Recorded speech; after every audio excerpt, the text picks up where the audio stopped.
এখানে আসলে আমাদের আমি ভিতরে চলে আসছি।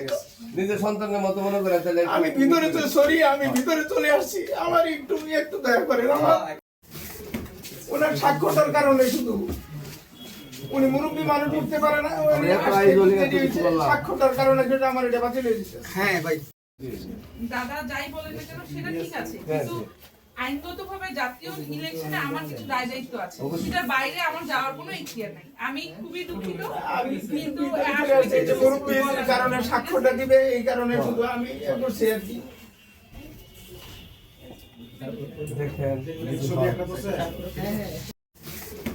ওনার সাক্ষ্যটার কারণে শুধু উনি মুরব্বী মানুষ উঠতে পারে না, উনি সাক্ষ্যটার কারণে যেটা আমার এটা বাতিল হয়ে দিচ্ছে। হ্যাঁ ভাই, আমি ভিতরে কিন্তু চলে আসছি।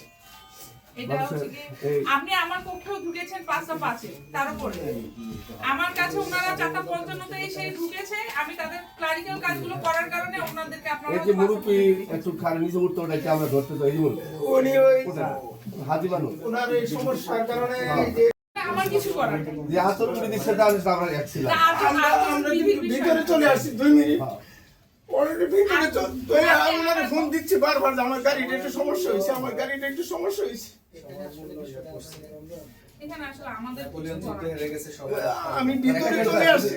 নিজের সন্তানের মতো মনে করেন তাহলে আমি ভিতরে তো সরি, আমি ভিতরে চলে আসছি। আমার একটু একটু দয়া করেন। আমার এখন আমাদের যতবারই পর্দায় উত্তর একই হবে। এখন আপনি 100 বার বললেও যা উত্তর, একটা বললেও তা হবে। আচ্ছা মনে দিত বিচার দিত আমরা আজকে মনোনয়নপত্র জমাদের শেষ দিন ছিল, বিকেল 5টা পর্যন্ত শেষ সময় ছিল। তো হচ্ছে উনি 5টার মধ্যে পৌঁছাতে পারেন নাই। আপনি তো জানেন যে 5টার পরে হচ্ছে গিয়ে জমা নেওয়ার কোনো সুযোগ নেই, এই জন্য আমরা তার মনোনয়নপত্রটা জমা নিতে পারিনি। আর উনি হয়তো ব্যক্তিগত কোনো কারণে দেরি করে ফেলেছেন, আসলে এই বিষয়গুলো বিবেচনা নেওয়ার সুযোগ নাই। 4:45 একবার হচ্ছে নিচে বলেও দিয়েছি যদি কেউ এরকম থাকে জমা দেওয়ার তাহলে যেন দ্রুত চলে আসেন, কিন্তু উনি এসেছেন 5:05